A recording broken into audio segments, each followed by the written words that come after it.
Bonjour à toutes, bonjour à tous. Bienvenue pour son nouveau numéro du webinaire 0 et 1, le webinaire qui permet de décortiquer le numérique pour qu'il soit plus facile à comprendre et plus utile à tout le monde et pas seulement pour les geeks, et qui voit le numérique sous l'angle des compétences et des métiers et de l'impact que ça peut avoir sur le monde du travail et sur nos vies quotidiennes. Donc 0 et 1, c'est toutes les semaines une discussion à bâton rompu avec un invité sur un thème particulier. Et en 1 heure, un regard voilà, subjectif, garanti sans langue de bois et sans mots compliqués. Mais avec le pédagogue qu'on a aujourd'hui, je pense qu'on n'aura aucun souci. C'est en live sur Teams, en replay sur YouTube. Et vous pouvez intervenir dans le chat si vous êtes connecté. Et le replay sera disponible dès le lendemain. Donc aujourd'hui, j'ai le plaisir de recevoir Nicolas Dupin. Bonjour Nicolas. Bonjour Frédéric.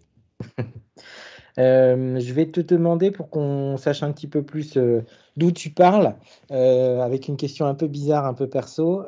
T'es né où? Tes parents, ils faisaient quoi? Et t'as grandi où? Et comment t'es tombé dans les technologies immersives? Ah oui, ça fait un pont quand même. Ouais, Je suis né en Bretagne Nord, à côté de Dinard, au bord de la mer. Mon père était directeur commercial pour une grosse entreprise de peinture, celle qui repeignait la Tour Eiffel à l'époque. excellent. Et ma mère s'occupait de nous après avoir eu une carrière de mannequin dans l'automobile.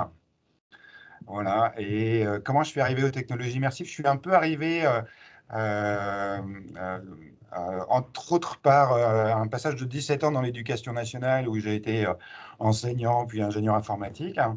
Un passage dans les nouvelles modalités d'apprentissage avec la Web Academy, qui est la période où on s'est rencontrés.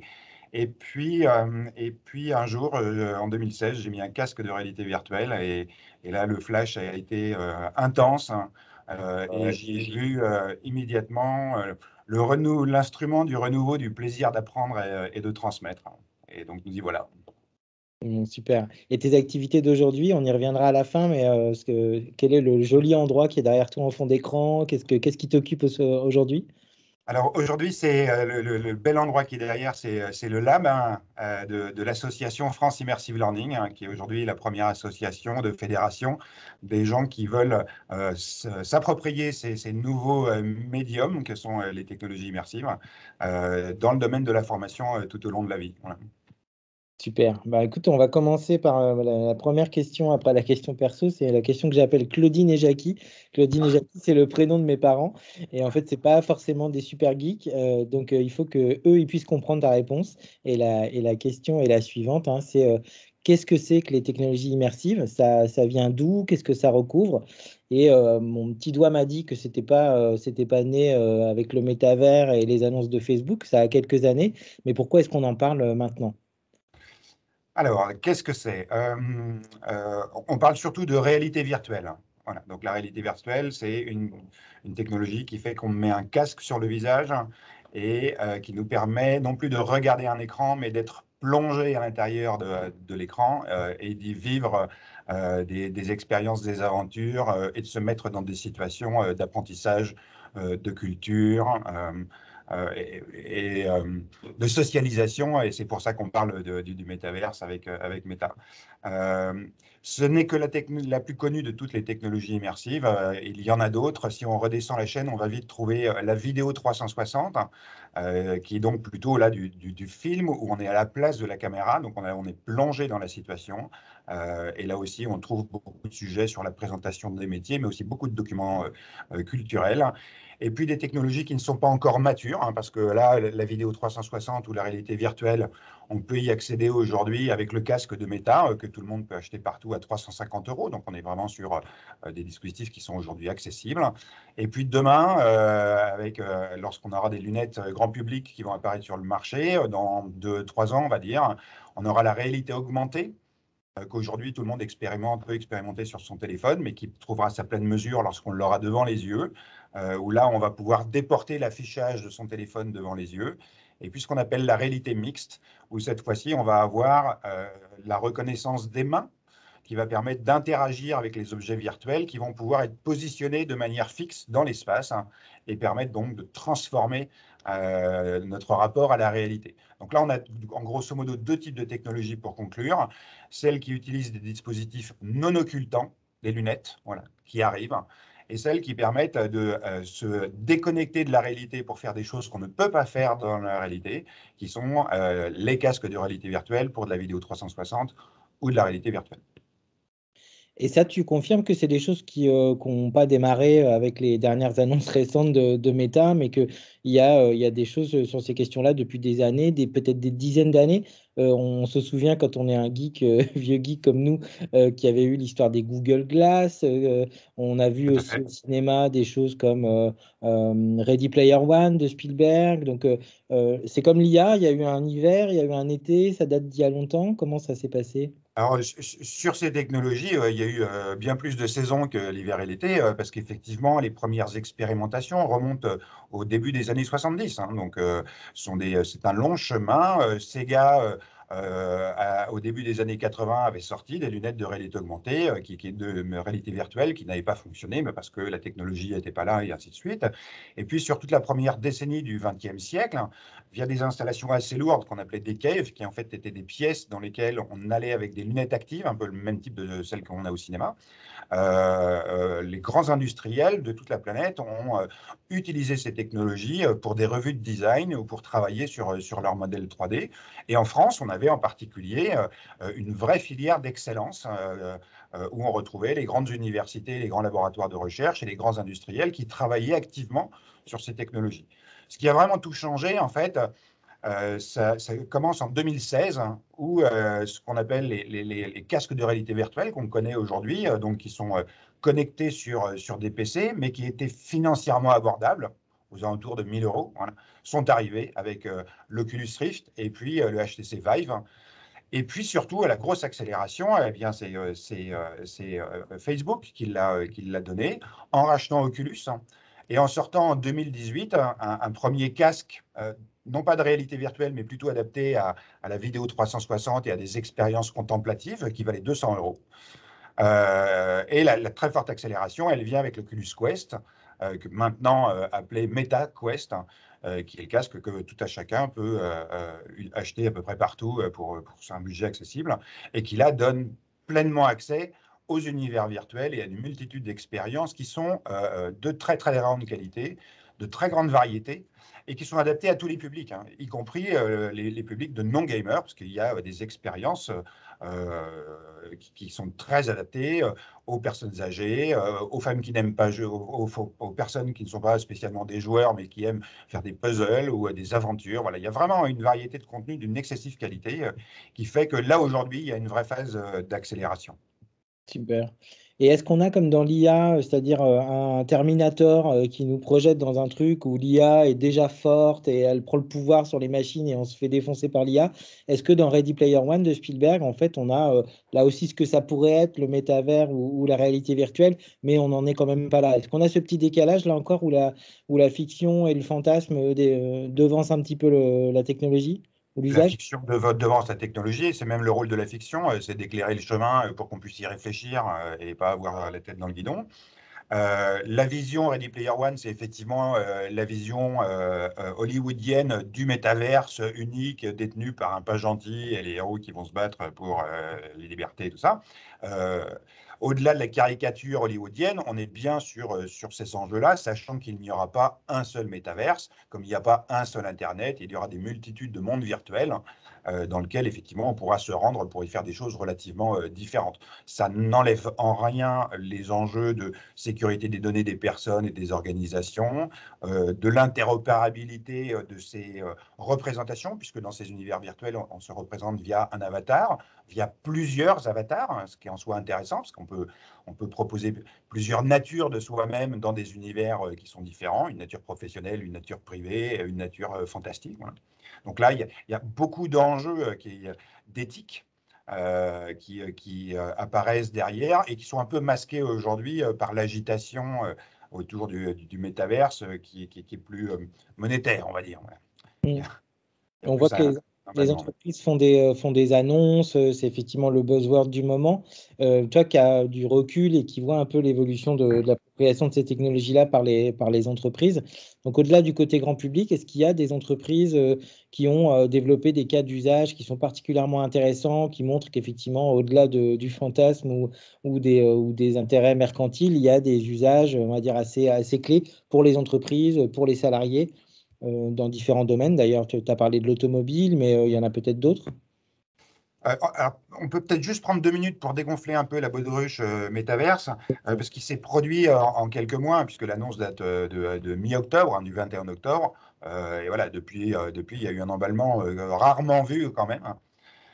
Ce qui est très étonnant, c'est que l'idée initiale de Meta et de Zuckerberg est bien fondée sur la réalité virtuelle et des univers virtuels qui, de son point de vue, vont permettre de socialiser, assister à des expériences culturelles et des événements sportifs, y compris accéder à des contenus de formation, puisqu'il y a une branche qui s'appelle Meta Immersive Learning.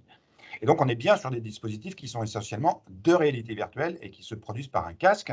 Et c'est ça qui est intéressant, et on reviendra sur la partie cas d'usage et d'expérimentation, c'est que l'intérêt de l'immersion, c'est pas de se séparer du monde réel, c'est d'avoir la possibilité de faire des choses qu'on ne peut pas faire dans le monde réel.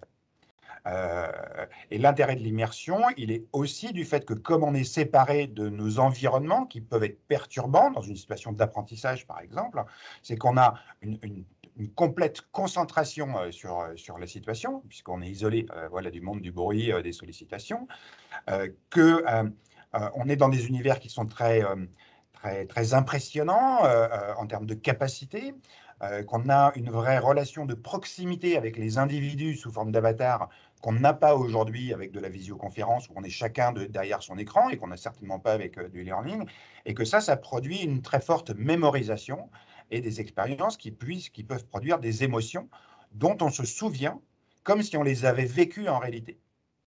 Ça, c'est Et important oui, ce que tu dis, juste interrompre, parce que ça, c'est très documenté scientifiquement. Je veux dire, autant dans le numérique, parfois, c'est les gens qui produisent les contenus et les technologies qui créent les études qui montrent qu'il faut absolument faire les choses. Là, il y a des études universitaires, scientifiques sur ces questions-là, hein. de plus en plus, de plus en plus. Voilà. Donc, les gains liés à l'immersion via un casque de réalité virtuelle sont assez clairement documentés et prêtent de moins en moins à interprétation ou à questionnement. Ça ne veut pas dire qu'il n'y a pas des sujets à traiter, il y en a beaucoup, mais en tous les cas, voilà, donc on a là un nouveau médium qui est extrêmement puissant. Et pour en terminer sur l'histoire du métaverse, aujourd'hui, il y a beaucoup de gens qui en parlent, qui n'y connaissent pas grand-chose, qui ne font jamais de réalité virtuelle, et toutes les annonces qui sont faites sur le, du Canada Dry de l'immersion, puisqu'on est sur euh, des, euh, des résurgences de Second Life, qui sont donc des environnements virtuels qui ne peuvent s'exécuter que sur PC.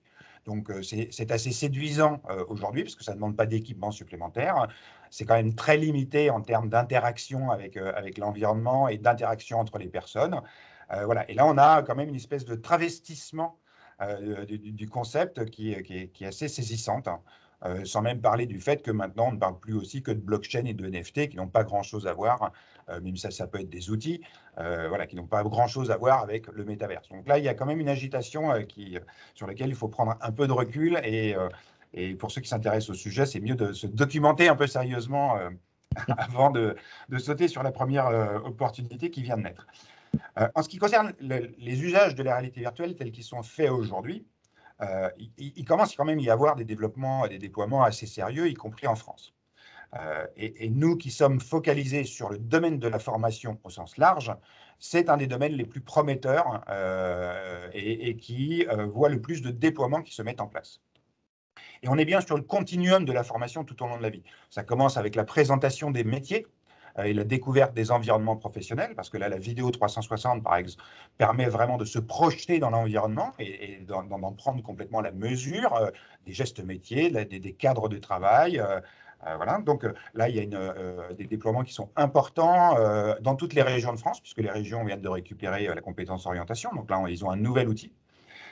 Et puis, dans le domaine de la formation au sens large, eh bien, on a les deux branches traditionnelles, celle des compétences métiers, Là, effectivement, on a de plus en plus de simulations qui apparaissent sur les risques professionnels, sur la prise de parole en public, sur la sensibilisation aux risques psychosociaux, de harcèlement, mais aussi les enjeux d'inclusion, d'égalité. Voilà. Là, on a des vraies solutions qui sont en train de passer très largement à l'échelle. Et puis, il y a aussi toute la dimension du geste métier stricto sensu, apprendre à monter une machine, à travailler dans un laboratoire scientifique. Voilà, les cas d'usage sont de plus en plus nombreux en fonction des thématiques des organisations. Et puis, il y a toute la dimension qu'on qualifie souvent de soft skills, donc de compétences relationnelles et comportementales, où là aussi, il y a de plus en plus de sujets, puisque la force de ces technologies, c'est de pouvoir se mettre en situation et donc d'avoir une approche de sa propre capacité à s'exprimer avec les autres, à interagir, à s'entraîner à une relation commerciale, à s'entraîner à une relation de management qui est décuplée par l'usage de ces technologies. Donc voilà, le champ d'usage dans le domaine de la formation est très important.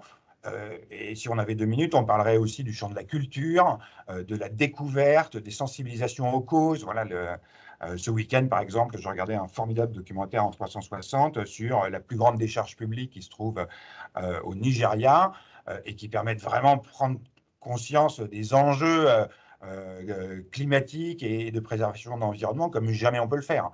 Mais j'ai aussi été dans des falaises absolument incroyables avec un grimpeur soliste, là, ceux qui grimpent sans fil, sans sécurité et qui montent des parois incroyables et on est avec eux dans la paroi. Donc le champ aujourd'hui des activités en réalité virtuelle est considérable et un des principaux marchés, c'est le domaine de la formation dans tous les secteurs d'activité, y compris celui de la santé qu'on n'a pas évoqué. Non, non, mais ce qui est bien dans les webinaires 0 et 1, c'est qu'on a le temps, on n'est pas dans Thinkerview, on ne va pas rester 2 heures ensemble, mais on a 1 heure, donc on va pouvoir revenir. Souvent, que ce soit pour des raisons de pédagogie, aussi pour illustrer les gestes métiers, la dangerosité ou le fait que ce ne soit pas faisable dans la vraie vie, moi je reviens souvent à l'image du simulateur de vol pour les pilotes.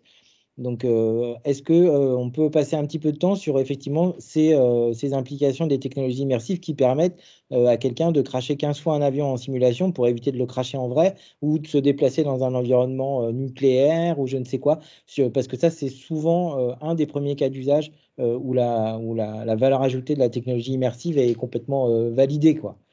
Et surtout complètement évidente, et tu as raison, l'exemple du simulateur, des pilotes qui apprennent depuis des années à poser et décoller un avion sans coût ni risque. Eh bien, c'est exactement ce que l'on peut faire maintenant avec ces nouvelles technologies qui sont devenues accessibles en termes de matériel et en termes de coûts de production. Donc, les situations à risque et de pouvoir s'entraîner autant de fois que l'on veut sont effectivement le grand boulevard des technologies immersives et de la réalité virtuelle, puisque on peut pratiquer autant de fois, se tromper. En fait, je dis souvent que c'est l'institutionnalisation du droit à l'erreur. Voilà. Comme il n'y a pas de coût et il n'y a pas de risque, eh ben, tu as le droit de te tromper. Tu as même le droit d'essayer de te tromper et de voir ce que ça fait comme conséquence lorsque tu fais une faute.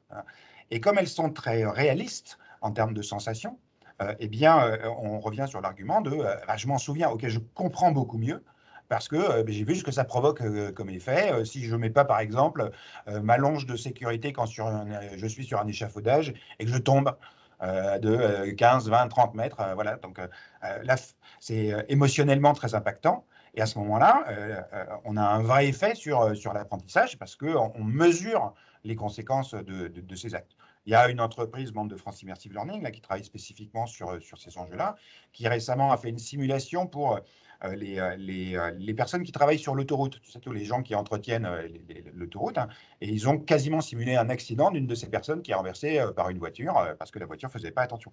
Donc là, on a un vrai impact émotionnel qui permet de vraiment amener une grande valeur pour la formation et la préparation des personnes. Et les centrales nucléaires, par exemple, c'est un bon exemple. On ne peut plus aller dans les centrales nucléaires. Voilà. Par contre, avec une vidéo 360 ou une simulation, on peut s'y rendre, on peut la découvrir. Et en fait, ce qui est aussi intéressant, c'est qu'on n'a pas fondamentalement pour revenir sur l'orientation, il n'y a pas de verrou technologique à pouvoir le faire en live. demain, on va pouvoir aller visiter une centrale nucléaire avec le responsable d'exploitation qui nous fera visiter la centrale nucléaire, alors que les personnes qui voudront assister à cette visite seront dans un centre d'orientation, dans une salle de classe, dans une salle, dans un lieu Simplon, dans n'importe quel endroit, et de se connecter en live sur ce type de visite pour découvrir et prendre la mesure de ce type d'outils industriels ou autres. Donc là, on a effectivement un vrai effet et un vrai impact.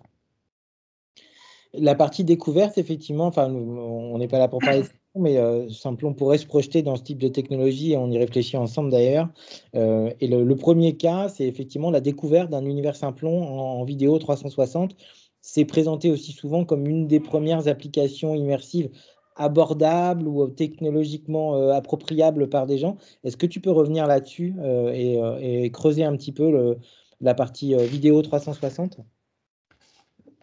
Alors, effectivement, tu as raison de dire, on présente souvent la vidéo 360 comme le cheval de Troie des technologies immersives. Parce qu'effectivement, c'est peu coûteux à produire, même si ça a un coût, surtout si on veut faire des produits de qualité. Et puis, c'est surtout assez facile à déployer et à proposer à des gens qui ne font pas de réalité virtuelle, pour la bonne et simple raison, c'est que les gens sont assis. Ils doivent être assis sur une chaise qui pivote pour pouvoir profiter de la vue à 360 degrés, mais les gens sont assis. Donc on n'est pas dans la situation de la réalité virtuelle où les gens sont debout et interagissent avec, voire se déplacent dans l'univers virtuel, qui là demande des conditions de mise en œuvre et de surveillance des personnes, d'accompagnement des personnes, qui est un peu plus complexe. Comme l'endroit qui est derrière toi, par exemple, qui s'y prête. C'est pour ça que l'endroit qui est derrière moi est vide, c'est parce qu'on y fait de la réalité virtuelle et qu'on s'y déplace. Mais là, on est effectivement on reparlera tout à l'heure des compétences, on est sur des compétences de médiation qu'on appelle, qui sont plus complexes. La vidéo 360, c'est assez simple. Voilà, on assoit les gens et ils peuvent profiter d'une immersion, d'être dans l'image. Parce que c'est bien ça, le média, on ne regarde plus un écran, on est plongé dans la situation et donc on est présent dans la situation. Ça a deux conséquences. La première conséquence, c'est que quand on veut scénariser, raconter une histoire en vidéo 360, on est beaucoup plus proche du théâtre, avec une unicité de temps, de lieu et d'action, que du cinéma, où on a une équipe technique et une modalité de réalisation qui ne présente que le point de vue qu'on souhaite présenter. Les deux sont compatibles, mais en tous les cas, voilà, on a un autre rapport au storytelling, à la façon de raconter les histoires. Donc ça, c'est un premier élément qu'il est important de comprendre. Et le deuxième élément qui est essentiel, mais comme pour le cinéma traditionnel, d'être plongé dans une image ou dans une situation, c'est une chose. S'il ne s'y passe rien, on s'ennuie. Voilà. Et donc là, bon, on met le casque, waouh, ok, super, je suis dans la vidéo 360, mais il n'y s'est passé rien, donc ça ne m'apporte rien. Donc le vrai enjeu pour faire qu'une vidéo, y compris de présentation d'un métier ou d'un lieu, soit percutante et intéresse les gens qui veulent la voir, c'est la qualité du storytelling, de la scénarisation, de l'histoire qu'on raconte. Et sur les métiers, par exemple, il ne s'agit pas de montrer un métier, il s'agit de donner à voir pourquoi le professionnel aime son métier, quelle est la qualité de son expertise, qu'est-ce qui fait qu'il aime son métier et qu'il aime en parler. C'est ça qu'il faut raconter. Et ça, c'est effectivement du travail qui fait qu'on arrive sur des produits qui vont coûter, quand on veut faire des produits de qualité, 20 25 000 euros, parce qu'il y a les enjeux de qualité d'image, de son, qui doit être spatialisé aussi pour être très réaliste, et puis surtout tout ce travail de scénarisation qui fait qu'au bout du compte, on aura un produit qu'on aura plaisir à voir une fois, plusieurs fois, et qui produira un vrai impact chez les gens. Mm. Avant de rentrer sur les compétences et les métiers qui sont, on va dire, liés à ces technologies-là, peut-être encore un petit détour sur comment est-ce que ces produits-là et ces technologies-là peuvent s'insérer dans les métiers traditionnels. Donc, on a parlé effectivement de l'entraînement, de la simulation, des gestes de sécurité. Sur la réalité mixte, on a aussi des choses, on entend parler de choses sur des chaînes de montage, de gens qui sont guidés par des choses. Est-ce que tu peux faire un petit focus là-dessus? Est-ce que toute personne, quel que soit son métier, va voir arriver ces technologies-là dans son univers professionnel? Ou est-ce qu'il y a là aussi plutôt des secteurs dans lesquels ça a plus de propension? Est-ce que c'est l'industrie? Est-ce que c'est la santé où on va voir apparaître ces choses-là? Les deux, mon camarade. Alors, aujourd'hui, les périphériques qui permettent de faire ça, les casques sont difficilement industrialisables, mais ça arrive. Par contre, le potentiel est formidable. parce qu'effectivement, les deux caractéristiques de la réalité mixte, c'est la première, c'est que la paire de lunettes embarque une caméra qui permet à un opérateur distant de voir exactement ce que fait la personne et la situation dans laquelle elle est, et qu'effectivement, ces lunettes qui intègrent des écrans vont permettre de superposer directement sur la situation industrielle ou de santé des informations qui vont permettre de guider l'opérateur. Donc, on parle souvent d'opérateur augmenté. Donc là, effectivement, on a la possibilité d'avoir un accompagnement, soit enregistré parce que procéduré, soit en live parce que connecté à une personne distante, qui vous donne des conseils sur des procédures qui sont faites occasionnellement ou sur des procédures que vous êtes en train d'apprendre. Donc le potentiel est assez colossal. Et là, effectivement, dès qu'on est sur des gestes métiers, quel que soit le domaine, on va avoir des gains d'apprentissage et des gains d'accompagnement et d'efficacité dans les années qui viennent qui vont être considérables. Et tu as parlé d'Oculus, de Facebook, d'HTC. Est-ce que sur cette réalité mixte, là, est-ce que c'est là où on retrouve HoloLens et tout ce que fait Microsoft? Est-ce que c'est plutôt C'est là-dessus? exactement ça. Vraiment le défricheur de ces technologies, c'est Microsoft avec ses HoloLens 2, puisqu'on avait déjà la deuxième version aujourd'hui, qui fonctionne assez bien, mais qui reste difficile à industrialiser parce que cher.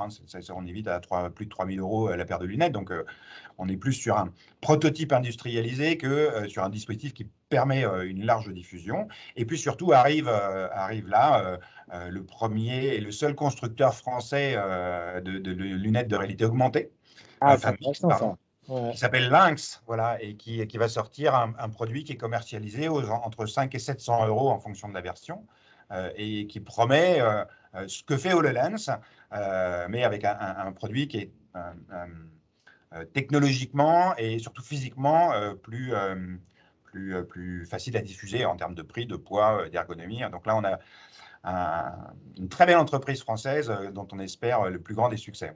Mm. Top, super. Il nous reste une demi-heure, donc on a encore le temps, tout va bien. Donc là, on va pouvoir creuser et bien creuser l'impact de ces technologies-là sur les compétences et les différents métiers. Donc on va en creuser pas mal, mais on va commencer parce que tu as été prof, parce que le learning, ça te passionne, la pédagogie aussi, et que à Simplon aussi, c'est quand même ça qui nous fait lever le matin, de pouvoir transmettre des connaissances et des compétences. Tu as parlé du caractère immersif, de la mémorisation.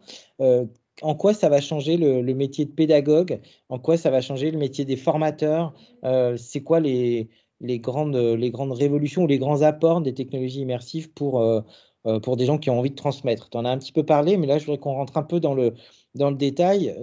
À Simplon, comme tu le sais, on utilise le learning by doing, la pédagogie par projet. Moi, j'ai l'impression que les technologies immersives, elles sont by design learning by doing, puisque tu es plongé dans les choses. Est-ce que c'est vrai? Quelles sont les implications de tout ça? Alors, c'est effectivement, outre la mise en situation, c'est la possibilité d'avoir des pouvoirs magiques, puisqu'on n'a plus les contraintes de la réalité, et que aujourd'hui, les moteurs de jeu qui permettent de créer des environnements virtuels, des interactions, sont parfaitement maîtrisés par beaucoup, même s'il y a un vrai besoin de compétences, d'augmentation de ces gens qui ont les compétences, on en reparlera. En tous les cas, ces technologies donnent un peu des pouvoirs magiques, aussi bien aux apprenants que aux enseignants. Et c'est pour ça qu'elles m'ont tout de suite passionné. C'est parce qu'elles permettent de faire ce que n'importe quel pédagogue voudrait faire, sans les contraintes de la réalité. Par contre, ça implique une vraie remise en question des pratiques et des postures professionnelles des formateurs. Parce que là, on a un nouveau médium qui utilise des casques, voilà, que l'on se met sur le visage et qui change fondamentalement le rapport à une situation de transmission ou de learning by doing, comme tu dis. Moi, je pense qu'il y a trois situations qui sont assez différentes, et qui ont des potentiels qui sont différents. La première situation, c'est celle qui vient assez logiquement à l'esprit, c'est un enseignant qui a des casques de réalité virtuelle qu'il propose à ses élèves pour regarder de la vidéo 360, des documentaires, ou bien pour faire de la réalité virtuelle, une simulation de gestes métiers ou de compétences relationnelles, comme on l'a évoqué tout à l'heure. Mais là, l'enseignant, il est extérieur à la situation. Il va proposer une activité immersive à ses élèves. Et donc là, on a un enjeu de réingénierie de l'activité pédagogique pour que ces technologies soient utilisées au bon moment et que ça fonctionne tel que l'enseignant espère que ça va le fonctionner. on reparlera des compétences nécessaires pour les enseignants pour que la réalité se déroule bien. La deuxième situation, c'est la possibilité pour un enseignant d'utiliser la réalité virtuelle et de se filmer en réalité virtuelle pour produire des vidéos d'information, par exemple, pour des MOOC ou des supports de e-learning traditionnels, mais cette fois-ci en ayant à nouveau les pouvoirs magiques de la réalité virtuelle en termes d'environnement et en termes de manipulation d'objets ou de concepts que l'on peut incarner en réalité virtuelle. Et cette modalité, elle est intéressante parce que ça permet à l'enseignant de s'approprier cette technologie en n'étant pas en pression d'être avec ses élèves et de faire en sorte que ça fonctionne bien, et en même temps de commencer à devenir agile avec la réalité virtuelle. Tu as un exemple de ça? Alors un exemple, pendant le premier confinement, par exemple, il y avait un enseignant américain qui, pour faire des vidéos un peu plus sympas à ses élèves, voilà, qui commençaient à s'ennuyer en visioconférence, allait dans un des meilleurs jeux de réalité virtuelle qui s'appelle Half-Life Alyx, et qui est absolument formidable. Et donc, il donnait ses cours de maths en écrivant sur les vitres sales d'un des environnements du jeu, et il écrivait avec son doigt virtuel sur les carreaux sales, il écrivait ses équations de mathématiques, et il se filmait comme ça. Et c'est ça qu'il proposait à ses élèves. Donc tout de suite, voilà, on a une dimension qui est beaucoup plus attractive, plus ludique, et c'est bien ça que l'on peut faire aujourd'hui. Et c'est pour ça, tu ne le vois pas derrière nous, mais c'est aussi pour ça qu'on a un écran vert, un fond vert chez nous. C'est pour pouvoir produire cette modalité de je fais des vidéos traditionnelles en utilisant les pouvoirs magiques de la réalité virtuelle. Et la troisième modalité, qui est la version métaverse, en fait, qui est l'optimum de l'utilisation des technologies, c'est la classe virtuelle. C'est-à-dire que l'enseignant met un casque de réalité virtuelle et il accueille ses élèves qui peuvent être dans le même endroit ou à l'autre bout du monde ou n'importe où en France. C'est ce qu'on appelle l'ubiquité, la possibilité de se téléporter. Et là, il les accueille dans des univers virtuels dont il a le contrôle en termes d'environnement, en termes d'objets, en termes d'interaction. Et il peut faire des vraies classes virtuelles, des classes virtuelles immersives. Et là, je pense qu'on est à l'optimum de l'immersion. Et puis nous qui sortons des confinements, de la possibilité de renouveler les outils d'apprentissage qui sont l'e-learning et la visio, dont on a vu les limites et dont on sait qu'on ne va pas pouvoir les relever. Donc voilà, on a ces trois types de situations qui sont trois pratiques différentes et qui indiquent le chemin de cette transformation des compétences des enseignants pour que les élèves puissent aussi en tirer profit. Là, on est dans le cœur de ton métier, de ta passion et puis de ce que fait France Immersive Learning. Et donc, est-ce que tu as déjà des cas d'écoles ou d'enseignants ou d'organismes de formation ou d'entreprises, parce que les entreprises sont apprenantes et elles sont transmetteuses aussi, qui commencent à étudier assez sérieusement ou à mettre en place des POC sur ces trois modalités-là? Est-ce que la transmission et les pédagogues commencent à s'approprier ça? Alors, sur la première modalité, de plus en plus, voilà, parce que celle-ci, elle est simple à appréhender. Sur les deux autres, beaucoup moins. Voilà. J'en connais assez peu en France. Ce qui a été utilisé pour faire de la classe virtuelle, c'est plutôt ce qu'on évoquait tout à l'heure dans cette dérive du métaverse. En tous les cas, c'est des plateformes flat, du Second Life. Voilà, ça a été utilisé, mais on touche vite aux limites du présence, d'interaction. Voilà. Donc, les cas d'usage, ils sont plutôt dans les pays anglo-saxons. Pour ceux qui s'intéressent à voir ce qui se fait, il y a une communauté qui s'appelle Educators in VR, qui est évidemment une communauté anglo-saxonne, mais pas que, de beaucoup de pédagogues qui utilisent des plateformes qui sont aujourd'hui accessibles à tout à chacun, comme Rec Room, Alspace, Engage, Spatial, voilà, et qui amènent leurs élèves dans ces environnements pour commencer à créer des classes en réalité virtuelle. Il y a même une entreprise qui s'appelle Victory XR qui se base sur ces plateformes et qui produit des universités virtuelles qui sont utilisées par Stanford, par le MIT, par certains collèges ou lycées ou nos équivalents aux États-Unis. Voilà. Ça commence à se développer. En France, pas encore. Voilà, on y travaille. D'ailleurs, on vient de déposer une très belle réponse à Definum, un gros appel à projet, où on a réussi à embarquer une dizaine d'organisations sur cette perspective-là. Et d'ici une douzaine de mois, on devrait pouvoir commencer à avoir les premiers résultats d'usage.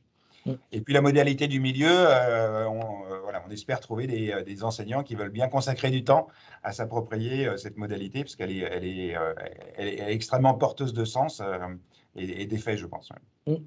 Comme tu le sais, pas mal d'enfants et je suis un geek et j'ai entendu qu'il y avait pas mal de cas d'usage qui se faisaient dans un univers qui se prête assez, qu'on a même décrit comme un métavers qui s'appelle Minecraft Ouais. pour des questions d'éducation. Est-ce que ça pourrait être, tu as parlé d'Half-Life, mais est-ce que Minecraft, ça pourrait être un super beau terrain de jeu? Est-ce que ça l'est déjà pour des questions de pédagogie? Je sais qu'il y a eu des choses avec des profs qui utilisaient Minecraft pour faire des choses en pédagogie, mais est-ce que c'est pas le métavers qui est déjà là sous nos yeux? Minecraft n'est pas immersif aujourd'hui. Donc, on reste sur des outils C'est comme flat. là. Ouais, Voilà. voilà, c'est ça. OK. Et voilà. Et nous, notre posture, elle est vraiment sur je mets un casque et je suis dans l'environnement pour y interagir. Par contre, ce qui est intéressant pour effectivement toute cette génération qui a l'habitude des MMO, des Minecraft et des plateformes, c'est que Euh, une des clés de l'immersion et une des spécificités de la réalité virtuelle, c'est la spatialité. C'est le fait qu'on évolue dans des environnements tridimensionnels. Et nous, adultes, voilà, ou les générations d'adultes, peuvent avoir des difficultés à appréhender et à s'approprier convenablement le fait de pouvoir se déplacer dans des univers virtuels. Alors que nos enfants, qui jouent depuis longtemps dans des univers qui sont tridimensionnels, même s'ils sont flats, ont tout de suite beaucoup plus d'agilité dans cette tridimensionnalité qui est constitutive des univers virtuels.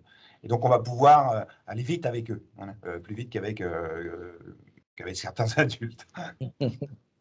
Et sur la partie pédagogique, tu vas me voir venir sur est-ce que c'est des nouvelles compétences, des nouveaux métiers, ou est-ce que c'est des compétences qui s'ajoutent à des métiers différents? Tu as parlé de la scénarisation. Est-ce que l'industrie du film, du documentaire va devoir se former sur les technologies immersives? Est-ce que les profs vont devoir se former sur les technologies immersives? Ou alors est-ce que ça va exister des profs de VR ou des profs en VR?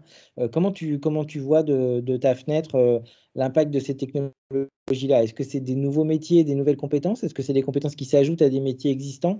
C'est quoi ton regard là-dessus?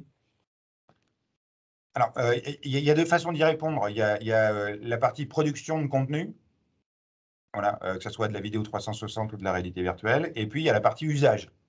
Donc là, c'est plutôt les enseignants qui vont s'approprier ces outils pour faire des choses avec leurs élèves. Euh, Nous, au lab, à France Immersive Learning, on a une baseline dont on ne déroge pas, qui est de dire, si vous voulez faire de la réalité virtuelle, il faut faire de la réalité virtuelle. C'est-à-dire que l'idée que ça marche tout seul est évidemment une illusion. Mais c'est une illusion pour ces médiums, mais c'est une illusion pour n'importe quel outil. Personne ne sait utiliser un outil digital ou physique sans avoir appris à l'utiliser, sans acquérir une agilité avec cet outil pour pouvoir ensuite l'exploiter au mieux de ce qu'il veut faire. Et il y a aujourd'hui un peu cette illusion sur ah, je mets un casque et hop, ça marche. En fait, non, ça ne marche pas. Voilà. Il y a une vraie agilité avec la spatialité, avec les interfaces, avec les commandes, les contrôleurs sur lesquels il y a des boutons, des joysticks. Voilà. Cette agilité, elle est nécessaire à acquérir pour envisager de l'utiliser et elle est nécessaire à acquérir pour envisager de concevoir des activités, quelles qu'elles soient. On ne peut pas faire ni de la vidéo 360, ni de la réalité virtuelle si on n'en a jamais fait. Mais voilà, ça paraît évident de le dire, mais il faut quand même le rappeler. Donc la première agilité que vont devoir, par exemple, les enseignants développer pour pouvoir faire des choses avec les technologies immersives, c'est l'agilité avec un casque de réalité virtuelle, avec les commandes et surtout avec ce qui existe déjà pour qu'ils aient des références. Voilà, il y a une agilité nécessaire. Sur la partie et puis on va rentrer après sur d'autres sujets. Sur la partie conception, on l'a un peu évoqué sur la vidéo 360. L'enjeu, c'est la scénarisation.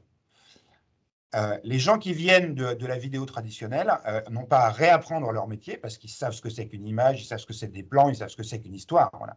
Par contre, ils doivent apprendre à utiliser une caméra qui filme partout à 360 et qui ne permet pas de cacher une équipe technique. L'équipe technique, elle doit être cachée en dehors du champ. Voilà.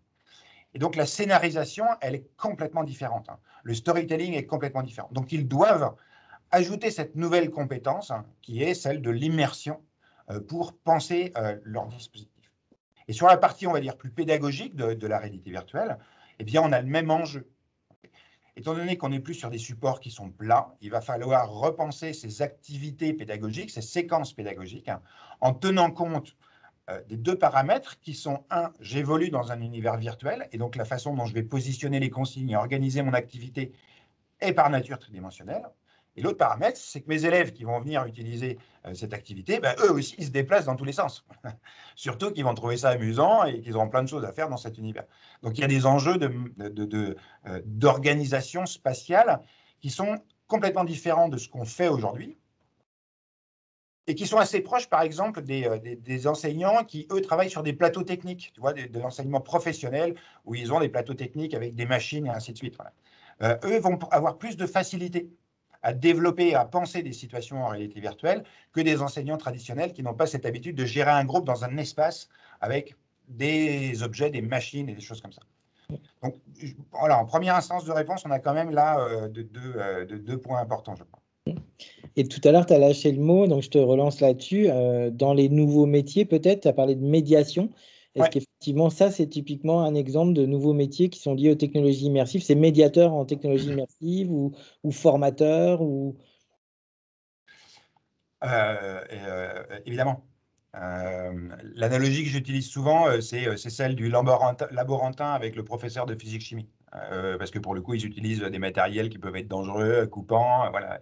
Et l'enseignant, lui, a besoin d'avoir une aide pour faire en sorte que son activité dans cet environnement se passe bien. En matière de technologie immersive, c'est la même chose. Et c'est la même chose pour la vidéo 360, qui peut être émotionnellement très impactant. On a parlé tout à l'heure des causes, du harcèlement, de l'acclusion. Voilà, on a parfois des contenus qui sont très impactants émotionnellement. Donc, il faut savoir accueillir les gens quand on va leur proposer ce type de contenu, les prévenir, s'assurer qu'ils n'ont pas de contre-indications. Par exemple, quelqu'un qui aurait le vertige, on ne va pas lui proposer une expérience qui va lui donner le vertige, ou on va le prévenir. Il faut surveiller les gens lorsqu'ils sont en réalité virtuelle ou lorsqu'ils ont un casque qui les coupe de la réalité. Il faut faire attention que tout se passe bien. Plus facile quand ils sont assis, plus complexe quand ils sont debout et qu'ils interagissent. Et puis, il faut savoir accueillir les gens lorsqu'ils retirent leur casque, hein, parce que la charge cognitive et émotionnelle, en particulier lorsqu'on débute, est importante. Les gens disent ça fatigue, on ne peut pas faire plus de 15 minutes. En fait, non, ça ne fatigue pas physiquement. Ce qui fatigue, c'est la charge cognitive de je mets un casque, j'apprends à utiliser les boutons, j'apprends à me déplacer dans des environnements. Voilà. Donc, c'est ça qui est fatigant. Et donc, on a besoin d'avoir des gens qui savent accueillir, surveiller, réceptionner les gens dans leurs premières immersions. Et au-delà de ça, on a besoin de faire que quand un enseignant veut faire de la réalité virtuelle, les casques marchent, ils sont à jour, ils sont chargés, les contrôleurs sont chargés, les expériences sont prêtes. Et quand l'enseignant dit on va faire de la réalité virtuelle ou on met les casques pour aller dans une vidéo 360, ça marche. Voilà. Et ça, c'est un nouveau métier, effectivement. C'est celui que nous, on appelle technicien médiateur. Je sais maintenir ce qu'aujourd'hui on appelle des salles informatiques. Bon, voilà, je sais maintenir des parcs de casques de réalité virtuelle en état pour que quand on a besoin que ça marche. Et en même temps, je suis en capacité d'accompagner l'enseignant pour faire en sorte que tout se passe bien pour tout le monde et que l'activité reste cohérente, quel que soit le niveau de pratique des personnes. Donc là, on est sur vraiment un premier nouveau métier qui va permettre d'enclencher d'autres usages et donc d'autres compétences. Ah, vas-y, maintenant, tu nous donnes l'eau à la bouche, hein, comme la plupart des gens qui nous regardent sont des gens qui soit cherchent du travail, soit cherchent à évoluer professionnellement. Est-ce que tu as d'autres exemples de nouveaux métiers qui sont un peu endémiques aux technologies immersives? Alors, on les a évoqués en filigrane. Si on prend la vidéo 360, il y a effectivement toute la chaîne de production. Donc, il y a les vidéastes, il y a les preneurs de son, parce que pour le coup, le son lui aussi est spatialisé. Et puis, il y a la post-production. Donc là, on est sur des nouvelles compétences par rapport au métier de l'image. Mais là, il y a un vrai travail que l'on va aussi retrouver, par exemple, sur des visites virtuelles de magasins ou des choses comme ça. Oui, on est sur les mêmes compétences de j'apprends à capter des environnements réels avec des caméras 360 et du son spatialisé. Il y a aujourd'hui de plus en plus une vraie demande pour tout ce qui est développeur d'environnements virtuels et d'objets 3D. Donc ça existe déjà un peu. Voilà. Mais au fur et à mesure où les usages vont se développer, là, c'est une nouvelle compétence. Je sais modéliser des objets, des machines en 3D, je sais les animer, je sais développer des environnements virtuels. Là, il y a des compétences et des nouveaux métiers, enfin, pas vraiment nouveaux, mais des nouvelles compétences sur des métiers existants qui vont devenir très, très recherchés. Ça, là-dessus, c'est ce qu'on appelle les jumeaux numériques, des choses comme ça, la modélisation. Peut-être tu peux juste passer un tout petit peu d'explicitation là-dessus. C'est des gens qui recopient la réalité pour la mettre dans le métavers, c'est ça? Ou qui inventent des objets ou... Alors, on le trouve déjà, on peut voir une quantité phénoménale d'objets 3D, par exemple, sur le store mondial, qui par ailleurs est français, donc Cocorico, qui s'appelle Sketchfab, voilà, où là, il y a une multitude, soit d'objets réels qui ont été reproduits finalement, soit de n'importe quel objet qui est issu de la créativité des modeleurs 3D, voilà, qui produisent ces objets que vous pouvez récupérer parfois gratuitement, souvent contre rémunération, comme c'est le cas sur les stores de photos, par exemple.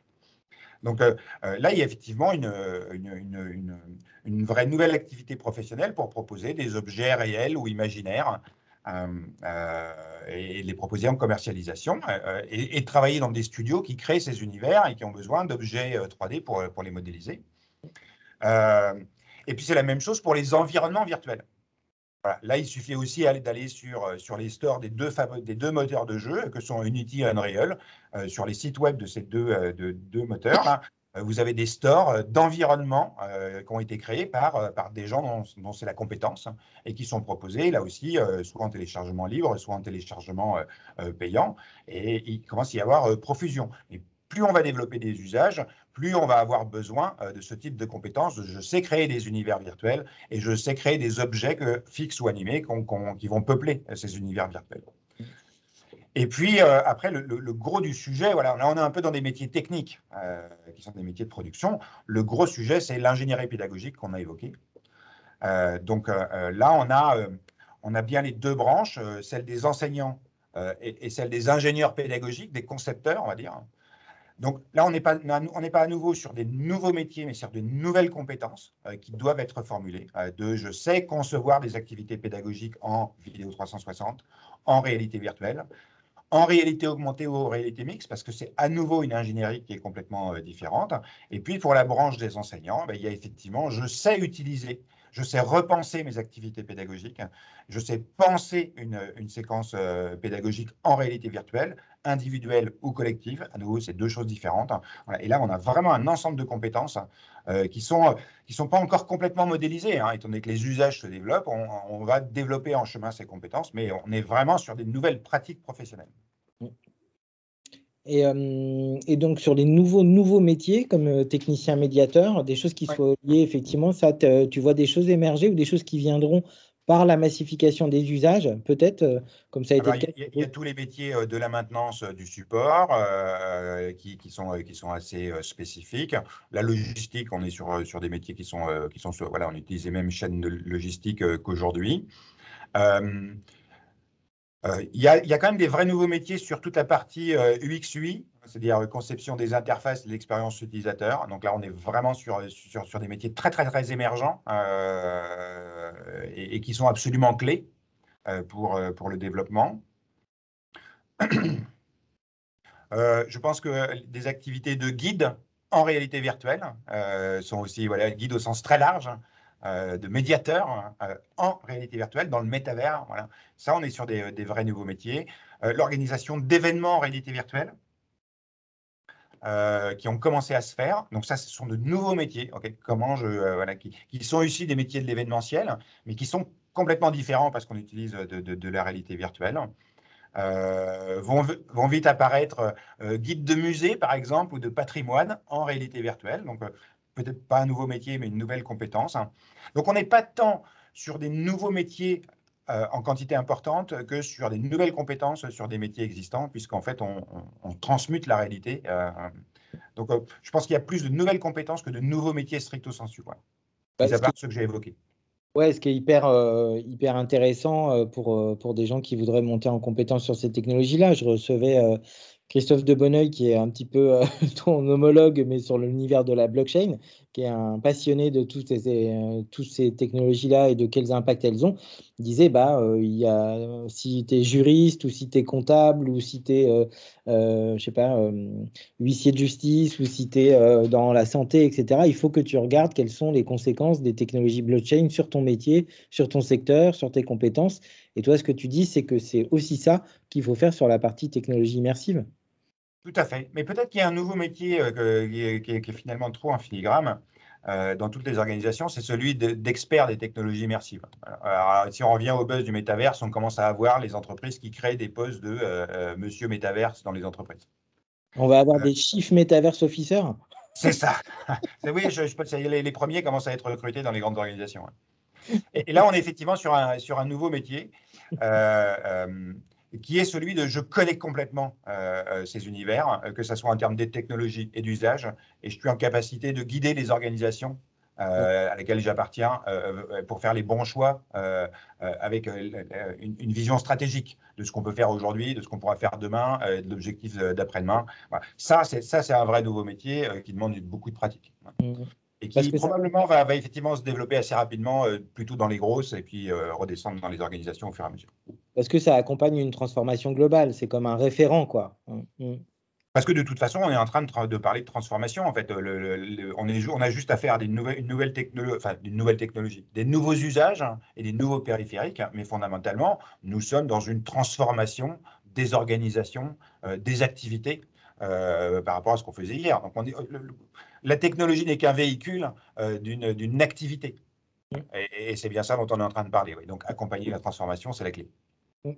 Eh ben, très bonne transition, parce qu'accompagner la transformation avec les technologies immersives, c'est ton métier, c'est la vocation de France Immersive Lab. Donc, pour finir ce webinaire, est-ce que tu peux nous dire c'est quoi ton métier au quotidien, ce que tu fais, ce que les gens peuvent faire avec toi, enfin voilà, ce que tu proposes et ce qui t'occupe tes journées. Je sais que tu es bien occupé. Alors, ils sont effectivement très occupés parce qu'en fait, je fais deux métiers qui sont très liés l'un à l'autre. Mon premier métier, c'est d'être le président et l'animateur de France Immersive Learning, qui est l'association aujourd'hui, qui a une particularité, c'est de mettre dans la même communauté les entreprises qui proposent des solutions et toutes les organisations qui vont en avoir besoin. Donc, toutes les organisations tout au long de la formation, tout au long de la vie. Donc aujourd'hui, on est bientôt 150 avec une grande partie de l'écosystème XR, on va dire, et puis de plus en plus d'universités, de grands acteurs, l'AFPA, l'Université de Nantes, l'Université de Lille, l'Université de Lorraine, de Lyon, des campus des métiers, des qualifications, des cités des métiers, des organismes de formation. Voilà, donc je travaille à faire grandir cette communauté et à lui proposer des événements, des newsletters, enfin tout le travail d'animation. Et puis, je porte aussi un propos qui est plus politique, qui est de dire, nous avons là des technologies qui sont stratégiques, qui vont profondément changer notre façon de vivre, de travailler, d'apprendre dans les années qui viennent. Et il est nécessaire que les grands donneurs d'ordre publics et privés comprennent le caractère stratégique de ces technologies, qu'on perçoive le formidable potentiel de création de valeur et d'emploi et partout dans nos territoires du fait de ces développements de ces technologies, et des enjeux de souveraineté numérique qu'on commence à voir arriver, qu'on connaît bien du fait des technologies traditionnelles, Web 2, et qui sont démultipliées dans ce transport vers les univers virtuels. Donc, ça, c'est la première activité de mes journées. Et la deuxième, c'est effectivement le lab, qui est le lieu que vous voyez derrière, qui est au service de l'association. Donc là, on est sur une entreprise, mais qui est au service de l'association et qui, lui, accompagne les organisations dans la construction de cette transition, de cette gestion du changement. Et donc, nos missions en tant qu'opérateurs de déploiement des technologies immersives, où on déploie les contenus qui sont produits par les membres de France Immersive Learning dans les organisations des membres de France Immersive Learning, eh bien, on fait du conseil pour construire cette stratégie et piloter cette transition. On fait de l'assistance à maîtrise d'ouvrage pour concevoir, piloter la création des contenus ou la mise en œuvre de ceux qui existent. Et puis, on a une grosse activité de formation des professionnels à découvrir, s'approprier, devenir agile avec cette technologie pour que la promesse technologique se transforme dans la réalité des usages. Bah, tu dois être bien occupé, parce que c'est presque deux métiers en une seule journée, là, et en une seule personne, non? Tu as une équipe, comment ça s'est organisé? Tu peux... Donc effectivement, il y a deux équipes, une au sein de l'association qui doit grandir, hein, puisque au fur et à mesure où grandit l'association, hein, vous savez comment fonctionnent les associations, elles grandissent au fur et à mesure des cotisations de ses membres, puisqu'effectivement, il faut pouvoir soutenir des équipes de permanents. Donc voilà, là, il y a une équipe qui doit grandir dans les prochains mois. Et puis, au sein du lab, là, effectivement, on a une équipe qui est constituée depuis longtemps, avec des experts qui ont chacun leur domaine d'activité et qui vont permettre d'accompagner nos clients dans les meilleures conditions possibles, quoi. Que ce soit du pilotage du projet, de la coordination et de la formation. Pour avoir testé en petite réalité virtuelle une partie de ton offre et tu nous as fait découvrir dans l'espace qui est derrière toi avec les ingénieurs pédagogiques de Simplon un peu le potentiel de ces technologies-là, je peux qu'inviter tous ceux qui nous regardent à se rapprocher de toi parce que on voit bien que là, ça réunit à la fois ton sens de la pédagogie et il en faut quand il y a une nouvelle technologie qui arrive et puis ton sens du plaidoyer, de l'organisation et puis ton professionnalisme pour accompagner les transformations. Donc, voilà, je peux témoigner qu'une fois qu'on va dans ton lab, voilà, on ressort, on a plus de questions que quand on est rentré, mais plus d'envie de faire et plus d'envie de proposer des choses et puis de s'approprier ces technologies-là. Tu penses que la France a un rôle à jouer là aussi? Je pense que oui, hein, c'est une question rhétorique, mais on dit qu'on a perdu la bataille de l'IA, qu'on a perdu je sais pas quoi. On voit dans le monde de la cybersécurité, là, il y a un campus, il y a des choses, on a envie d'être le porte-drapeau de ça. Est-ce que tu penses qu'il y a une vision française ou européenne? Tu sens que l'écosystème autour de toi et autour des gens qui font des choses est en train de se révéler là ou de booster? Alors, la réponse, évidemment, oui, puisque France Immersive Learning est là pour porter l'enjeu d'une filière d'excellence française. Parce que nous avons toutes les ressources aujourd'hui en France, que ce soit des ressources de créativité, et les créativités, les créatifs, voilà, on se les fait prendre par les autres pays depuis des années dans le domaine du jeu, dans le domaine des mathématiques. Voilà, on a plein d'exemples où nos talents sont partis travailler ailleurs, hein, parce qu'ils ne trouvaient pas à s'exprimer en France. On a aujourd'hui, dans le domaine des technologies immersives, une quantité de talents et de gens qui sont passionnés et mobilisés qui est absolument considérable. Donc, on a les compétences. Et c'est la même chose sur les pédagogues. Voilà, on a aujourd'hui en France des organisations traditionnelles, on les connaît, plus innovantes, comme Simplon et toute la filière de la grande école du numérique, où là, on a effectivement des talents, une façon de faire qui est une richesse incroyable. Et qui commence à s'intéresser à ces technologies. Donc, le potentiel est là.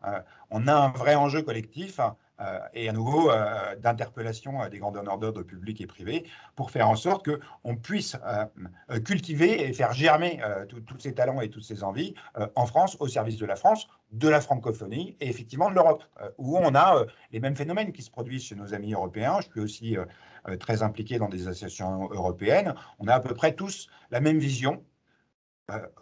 Dans notre pays et en Europe, on doit développer ces technologies, on doit développer une filière qui nous permette de garantir la création de valeur et d'emplois dans nos territoires, mais aussi de satisfaire nos enjeux de souveraineté numérique dans ces mondes qui se construisent actuellement sous nos yeux.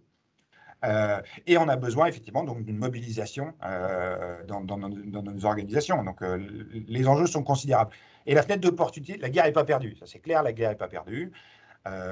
Il ne s'agit pas de concurrencer les GAFAM qui aujourd'hui mettent des sommes qui sont pas envisageables, mais on n'a pas l'intention de conquérir le monde, contrairement voilà, aux majors.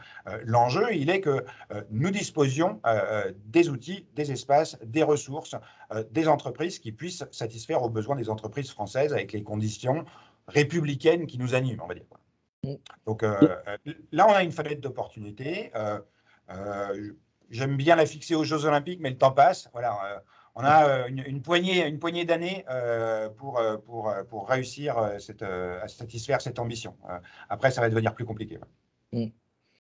Bah, écoute, Nicolas, merci beaucoup. Merci pour ce moment et puis toutes les infos que tu as données. On peut te retrouver, donc c'est i2l.fr, c'est ça? i2l.fr, ça c'est le lab, et autrement franceimmersivelearning.fr Voilà, et pour Nicolas Dupin, l'association. sur LinkedIn et sur tous les réseaux. Voilà. Mm. Non, beaucoup essentiellement sur LinkedIn. Mm. Qu'est-ce que tu fais juste après? Juste après, je vais grignoter 2 minutes et puis j'attaque des rendez-vous à 13h30 où effectivement j'accueille des gens qui viennent s'intéresser à ces technologies. Et donc, on va faire comme on avait fait avec tes équipes, leur permettre de prendre la mesure du champ des possibles et de la nécessité de ne pas y aller seul. L'important, c'est de ne pas céder à l'excitation de la nouveauté et de croire que ça marche tout seul. C'est de faire les choses avec rigueur, méthode, de façon à embarquer les organisations, les collaborateurs dans le plaisir que produisent ces technologies, dans le potentiel formidable de transformation que portent ces technologies, mais pas de céder à l'agitation, sinon ça crée de la déception et après c'est très long pour remobiliser l'organisation. Donc il faut s'adresser à des professionnels. Nous en sommes, et il y en a d'autres, pour faire les bons choix et atteindre des résultats qui permettent vraiment de renouveler le plaisir d'apprendre et de transmettre aujourd'hui et encore plus demain.